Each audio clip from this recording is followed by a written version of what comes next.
तर आता खूप सापडल्यानंतर इथं गुहा भेटली आम्हाला, दोन दोन आहे.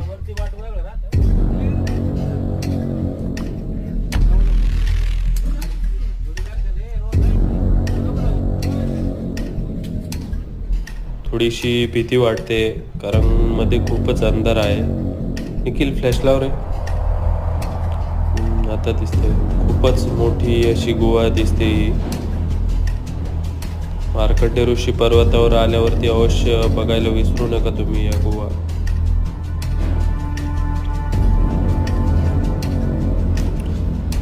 वरती वटवाघूळ दिसते ते बघा वरती. असे म्हणतात की या गुहांमध्ये मार्कंडेय ऋषी अजून पण येतात. बघा पुढे रस्ता आहे पण वटवाघळ असल्यामुळे आम्ही पुढे जात नाहीये. इथेच आम्ही इथून रिटर्न चाललो.